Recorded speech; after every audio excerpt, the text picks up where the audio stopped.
घायल चूहा और दयालु बिल्ली। एक घने जंगल के किनारे एक पुरानी झोपड़ी के नीचे छोटा सा चूहा चिंकी रहता था। वो बहुत तेज और चतुर था, लेकिन हमेशा डर में रहता, क्योंकि जंगल की बिल्ली मीनू उसे पकड़ने के लिए घूमती रहती थी। मीनू चालाक थी और कई बार चिंकी को पकड़ने की कोशिश कर चुकी थी, लेकिन हर बार वो बच निकलता था। एक दिन चिंकी खाने की तलाश में जंगल में दूर चला गया। अचानक वो एक नुकीले कांटे पर गिर गया और उसका पैर बुरी तरह घायल हो गया। दर्द के मारे वो हिल भी नहीं पा रहा था। घबराया हुआ चिंकी वहीं पड़ा रहा, सोच रहा था कि अब उसकी मदद कौन करेगा। तभी उसने पत्तों की सरसराहट सुनी।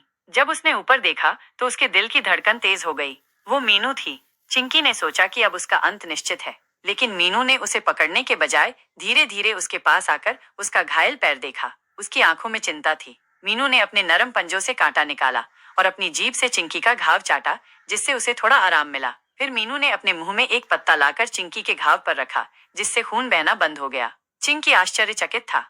जिसे वो अपना सबसे बड़ा दुश्मन समझता था, वही उसकी मदद कर रही थी। मीनू ने चिंकी को अपनी पीठ पर बिठाया और उसे झोंपड़ी तक ले गई। अगले कुछ दिनों तक मीनू ने उसके लिए खाना जुटाया और उसे आराम करने दिया। धीरे धीरे चिंकी ठीक हो गया। अब दोनों में एक अनोखी दोस्ती हो गई थी। जंगल में सबको ये बात अजीब लग रही थी कि एक चूहा और एक बिल्ली साथ रहते थे, लेकिन उनकी दोस्ती सच्ची थी। मीनू और चिंकी ने सिखाया कि सच्ची दया और करुणा दुश्मन